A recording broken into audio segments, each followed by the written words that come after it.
The book of Acts, chapter 7, 48. और हम प्रेरितों के काम उसका 7वां अध्याय उसका 48 वचन को हम देखेंगे। परंतु परम प्रधान हाथ के बनाए घरों में नहीं रहता, जैसा कि भविष्यवक्ता ने कहा। Stephen was standing before the council of Jewish leaders. और जो स्तिफनुस है वो जितने भी यहूदी जो लीडर्स थे उनके सामने खड़ा हुआ है। The Jewish religious leadership gave more respect to the temple than God. और यहूदियों के जितने भी जो जो प्रधान थे उन लोगों के अंदर मंदिरों को लेके ज्यादा सम्मान था, ना कि खुदा को लेके। Stephen argued that the Most High does not dwell in that which is made by hands. तब स्तिफनुस कहता है उन लोगों से कि जो परम प्रधान है वो मनुष्य के बनाए हुए मंदिरों में नहीं रहता।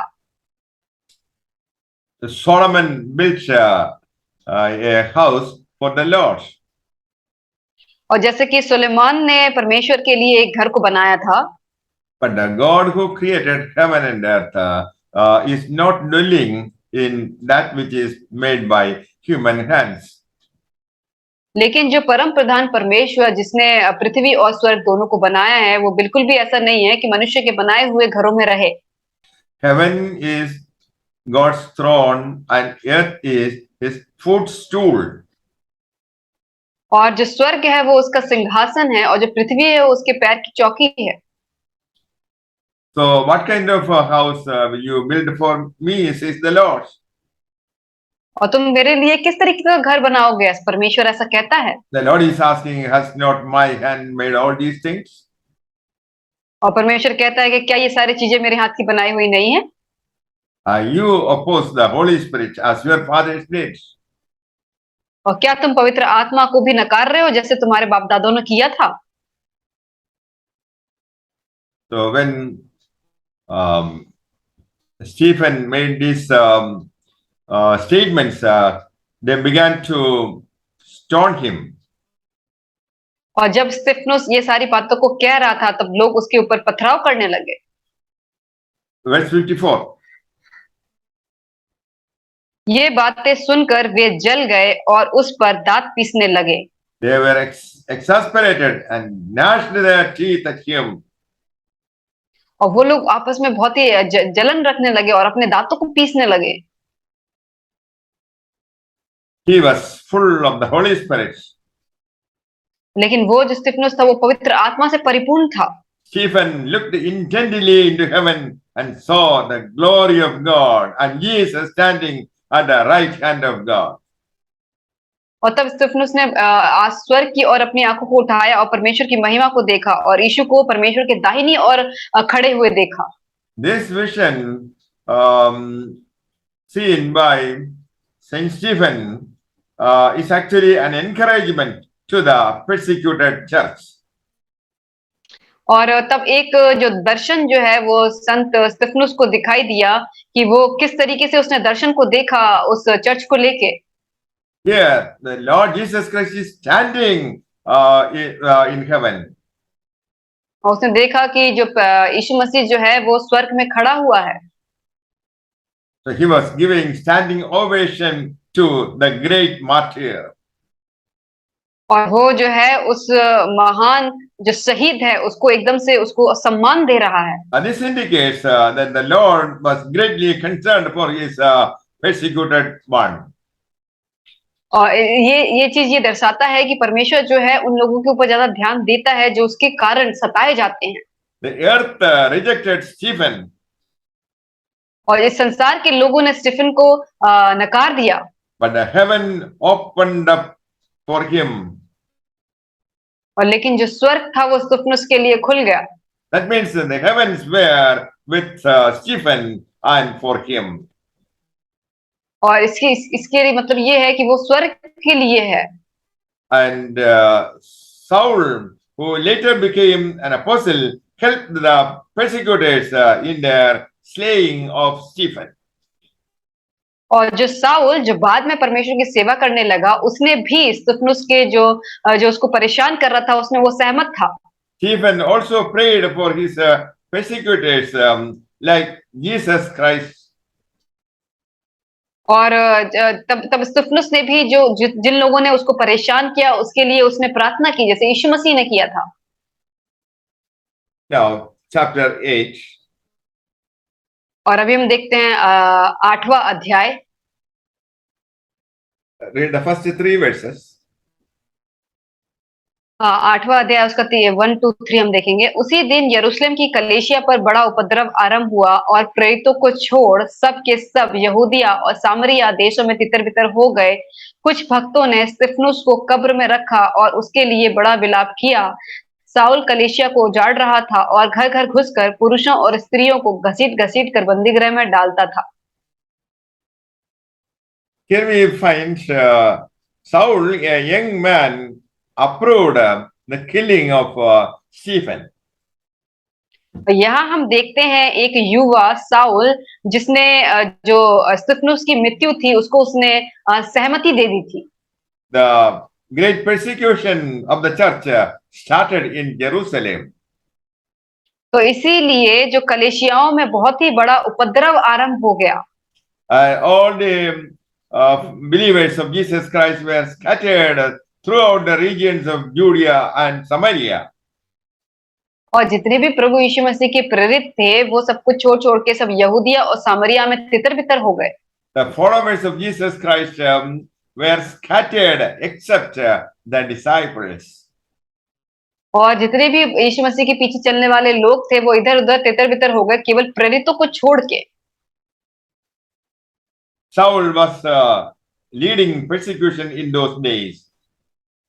और तब साउल जो था, वो उन सब विपत्तियों को बहुत ही अच्छे तरीके से लीड कर रहा था। There was blood in his hand. और उसके हाथ में एकदम से ये सब खून खराबा था। Because he agreed to the persecution performed by the religious people. क्योंकि वो सब कुछ इन सब जो ताड़नाएं हो रही थी, उपद्रव हो रहा था, उन सबको वो अप्रूवल दे रहा था।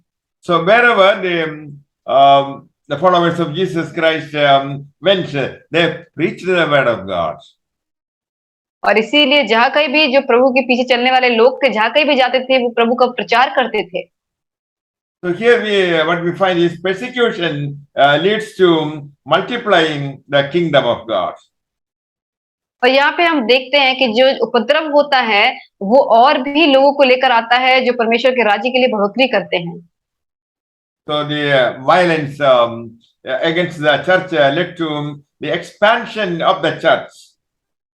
और जितनी भी हिंसा जो चर्च के खिलाफ में होती है, वो और भी काम करती है कि चर्च और भी बहुत आज से बढ़ता है। So in that case,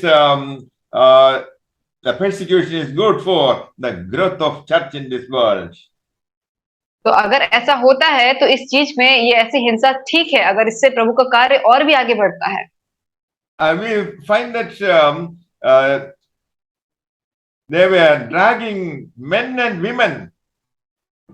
और यहाँ पे हम देखते हैं कि घर घर में घुस के पुरुष और स्त्रियों को घसीटा जाता था। And women also were imprisoned for following Jesus Christ. और स्त्रियों को भी बंदीगृह में डाल दिया जाता था, अगर वो यीशु के पीछे चलती थी तो। Verse 4 to 6. जो तितर-बितर हुए थे, वे सुसमाचार सुनाते हुए फिरे और फिलिप्पुस सामरिया नगर में जाकर लोगों में मसीह का प्रचार करने लगा। जो बातें फिलिप्पुस ने कही, उन्हीं लोगों ने सुनकर और जो चिन्ह वह दिखाया था, उन्हें देख-देख कर एकचित्त होकर मन लगाया। Philip, one of the disciples of Jesus Christ, went to the city of Samaria. और फिलिप्पुस जो प्रभु का एक चेला था, वो सामरिया के देश में चला गया। He proclaimed the Christ to the Samaritans. और उसने सामरी के लोगों के सामने मसीह का प्रचार किया। And the entire people in Samaria listened to his word of God. और तब सामरिया के जो लोग थे उन्होंने फिलिप्पुस की इस बात को सुना They also witnessed the signs and wonders. और उन्होंने देखा कि जितने भी चिन्ह और चमत्कार होते थे वो उसके गवाह बने। The unclean spirits left some people. और जितनी भी अशुद्ध आत्माएं थी वो बहुत सारे लोगों को छोड़ के जा रही थी। When the gospel was shared, the unclean spirits came out crying with a loud voice. और जब सुसमाचार का प्रचार होता था तब जितनी भी अशुद्ध आत्माएं होती थी बहुत ही चिल्ला चिल्ला के लोगों से बाहर निकलती थी। So as a result of the preaching of the gospel, many paralyzed and lame were also healed. और जैसे ही सुसमाचार का प्रचार होता था इसकी वजह से जितने भी लोग लकवे के बीमार होते थे, जो लंगड़े होते थे, वो चंगे हो जाते थे। And in Samaria, there was much joy. और सामरिया में बहुत ही आनंद छा गया। So when gospel was preached in Samaria, there was joy in that city. और जब सामरिया में उस सुसमाचार का प्रचार होने लगा तो पूरे शहर आनंद से भर गया।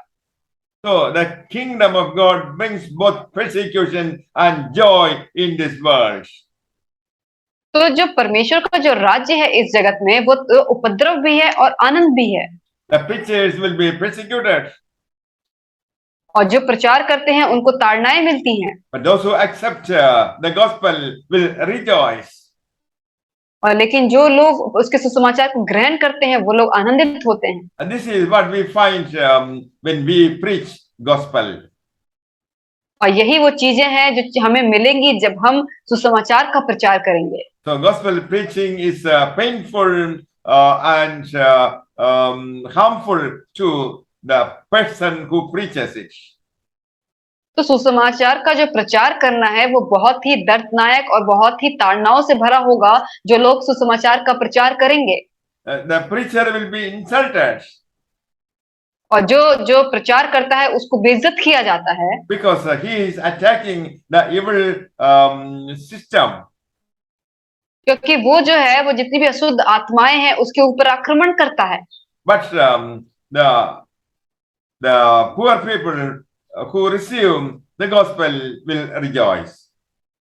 लेकिन वो जो गरीब लोग जिन्होंने परमेश्वर के सुसमाचार को ग्रहण किया वो आनंदित होंगे।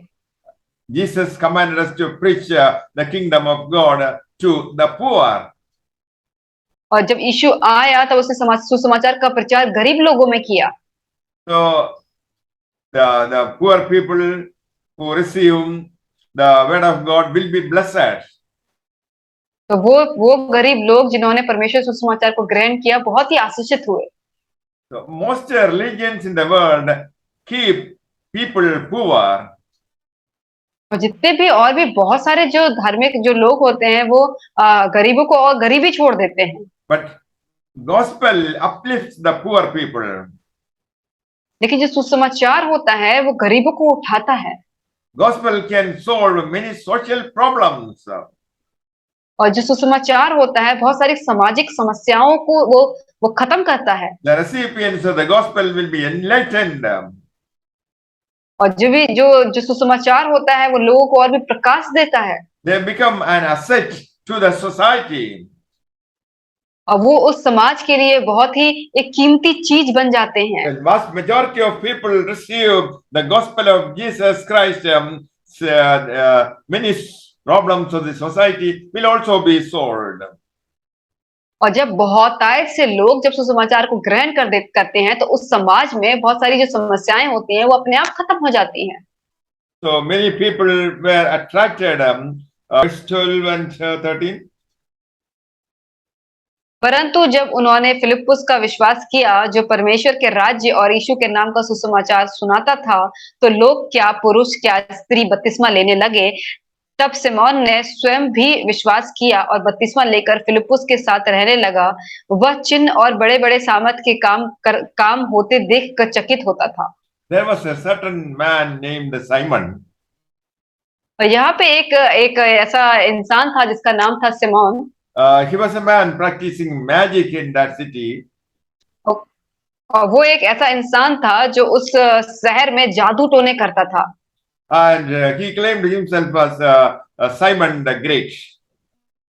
और वो अपने आप को एक साइमन, एक बहुत ही महान इंसान समझता He था। was very popular in that city. और वो उस शहर में बहुत ही प्रसिद्ध इंसान था। So that man had the power of God, which is called the great. और उस इंसान के पास प्रभु का आशीष था, इसकी वजह से वो कहता था कि मैं महान हूँ। So people listened to him and followed him because he had amazed them with his magic. और लोग उसको मानते थे, उसके पीछे चलते थे, क्योंकि वो अपने चमत्कारों से उनको चकित कर देता था। When the people in Samaria believed the gospel preached by Philip, that man was annoyed. और जब उस जगह के लोगों ने फिलिप्पुस जो प्रचार करता था उन सबको जब ग्रहण किया, तब जो सिमोन था वो बहुत ही परेशान होने लगा। When most people left Simon, he was shocked. और जब बहुत सारे लोगों ने सिमोन को छोड़ दिया तो वो बहुत आश्चर्य करने लगा। And the people were baptized, both men and women. और तब लोग जो है, जो स्त्री क्या पुरुष, सब ने बपतिस्मा लिया। Even Simon the magician believed in Jesus Christ and baptized. और ये साइमन, ये सिमोन जो जादू टोना करता था, उसने भी बपतिस्मा लिया और यीशु के पीछे चलने लगा। Simon continued steadfastly with Philip. और उसके बाद सिमोन जो है वो फिलिप्स के साथ वो काम करने लगा।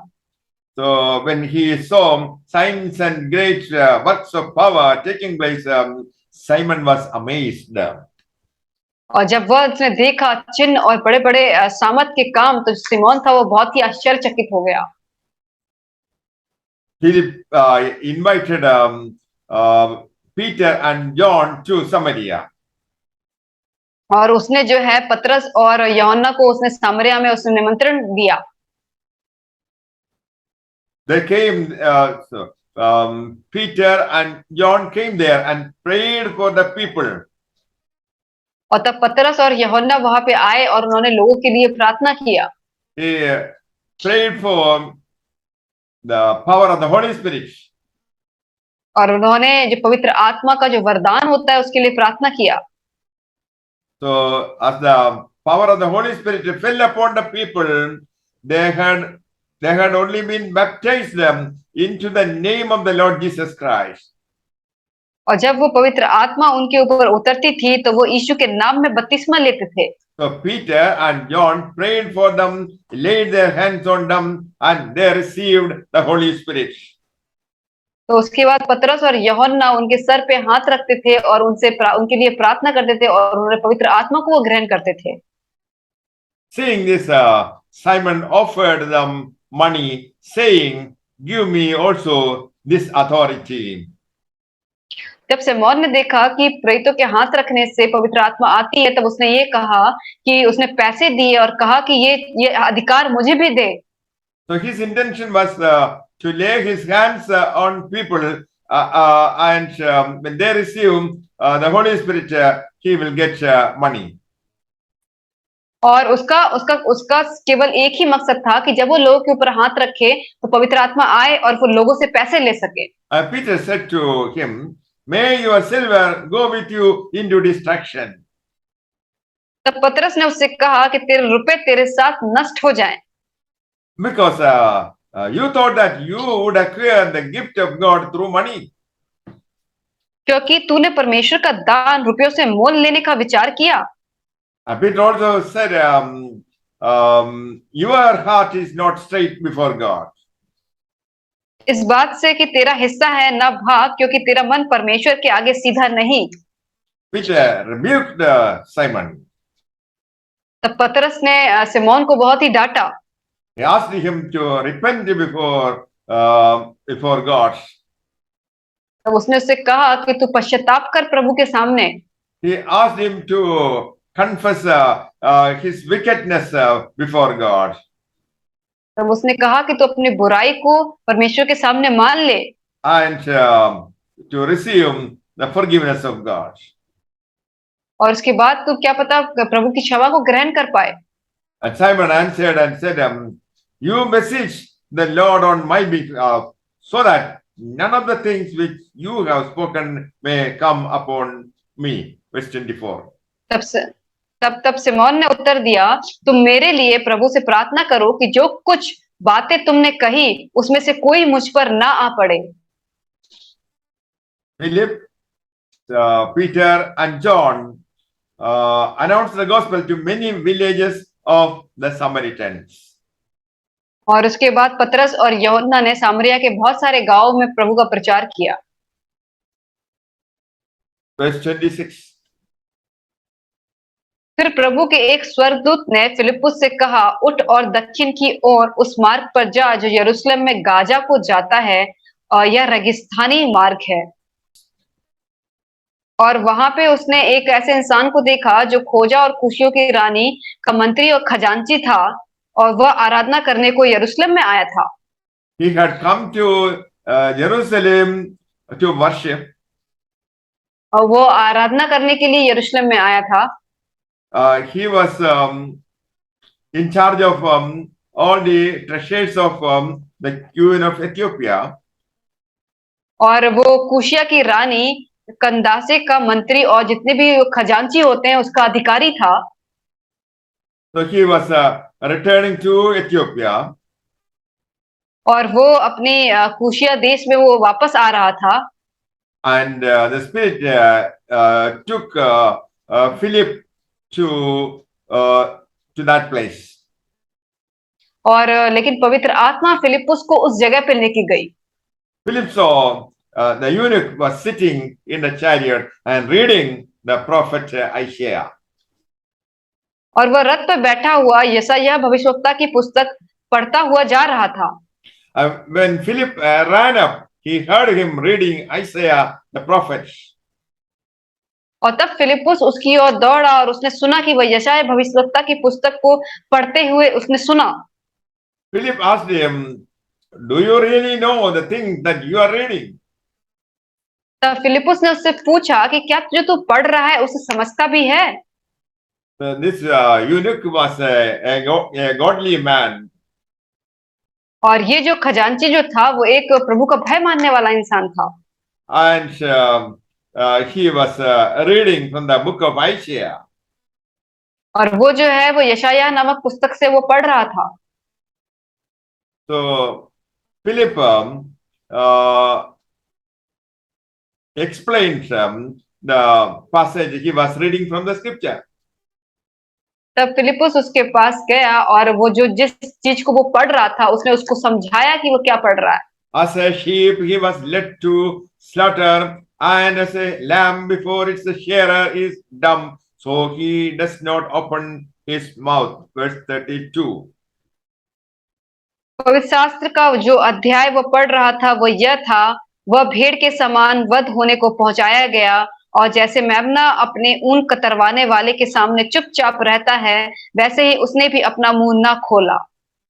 Verse 33. In his humiliation, his judgment was taken away. Who shall declare his generation? For his life is taken away from the earth. उसकी दीनता में उसका न्याय नहीं होने पाया, उसके समय के लोगों का वर्णन कौन करेगा, क्योंकि पृथ्वी से उसका प्राण उठा लिया जाता है। The eunuch asked Philip concerning who does the prophet say this, concerning himself or concerning someone else. Verse 34. इस पर खोजे ने फिलिप्पुस से पूछा, मैं तुझसे विनती करता हूं कि यह बता कि भविष्यवक्ता यह किसके विषय में कहता है, अपने या किसी दूसरे के विषय में।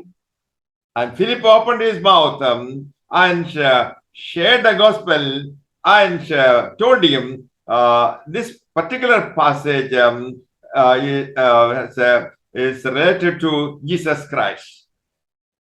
तब फिलिप्पुस ने अपना मुंह खोला और इसी शास्त्र से आरंभ करके उसे यीशु का सुसमाचार सुनाया। So that particular portion refers to the crucifixion of Jesus Christ. और वो जो दिखा जो जो जो पढ़ रहा था वो था कि प्रभु यीशु मसीह के जो क्रूस का जो वर्णन है उसके विषय में। He was the Lamb of God sacrificed upon the sins of the world. और वो जो है वो परमेश्वर का मेमना है जो हमारे पापों के लिए उसको बलि चढ़ाया गया। As they were going along the road, they came upon some water, and the eunuch said, "Look, there is water. What prevents me और from being baptized?" Verse 36. मार्ग पर चलते चलते वे किसी जल की जगह पर पहुंचे, तब खोजे ने कहा, देख यहाँ जल है, अब मुझे बपतिस्मा लेने में क्या रोका रोका है। So, baptism means burying the old man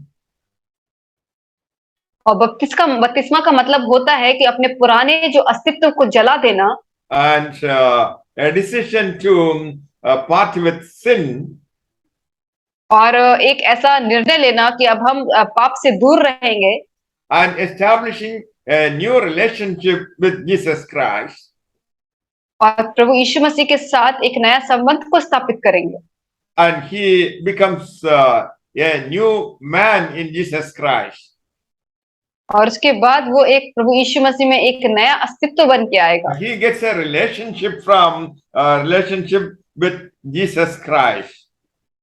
और वो जो है उसने प्रभु यीशु मसीह के साथ एक संबंध को पाया। So baptism is a submission to the Lord Jesus Christ. और बपतिस्मा का मतलब ये होता है कि हम अपने आप को प्रभु यीशु मसीह को समर्पित कर देते हैं। And we have to give up our old way of sinful life. और हमें जो है अपने पुराने जो हम पाप में जो जीते हैं उस रास्ते को हमको छोड़ देना पड़ता है। Marks the beginning of a new life. और वो जो है वो एक नए जीवन की शुरुआत होती है। So that is why Jesus Christ commanded them to baptize everyone who trusts Jesus Christ. तो इसीलिए यीशु मसीह ने ये आज्ञा दी कि जो कोई भी विश्वास करे उसको बपतिस्मा दो। The baptized man has no connection to sin.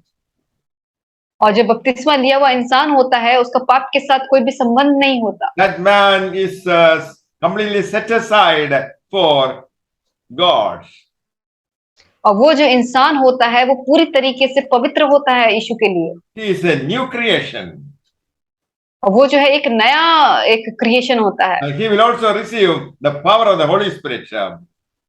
और उसे जो है वो पवित्र आत्मा की ताकत ग्रहण होती है। That is to witness effectively Jesus Christ. और ये इसीलिए ताकि वो प्रभु यीशु मसीह के लिए बहुत अच्छे तरीके से गवाह बन सके। Before baptism, a person had only a religion. और बपतिस्मा से पहले वो एक केवल यह एक धर्म है। Now the baptized person has a relationship with Jesus Christ. और अभी जो बपतिस्मा के बाद जो है वो प्रभु यीशु मसीह के साथ उसका एक संबंध है। And the new creation has to lead a holy life acceptable to God. और जो नई सृष्टि होती है वो एक नया जीवन जीती है जो परमेश्वर के द्वारा वो जीवन ग्रहण योग्य होता है। May the Lord bless you all with these words. Amen. परमेश्वर आप सबको इन वचनों के द्वारा आशीष करे। आमीन।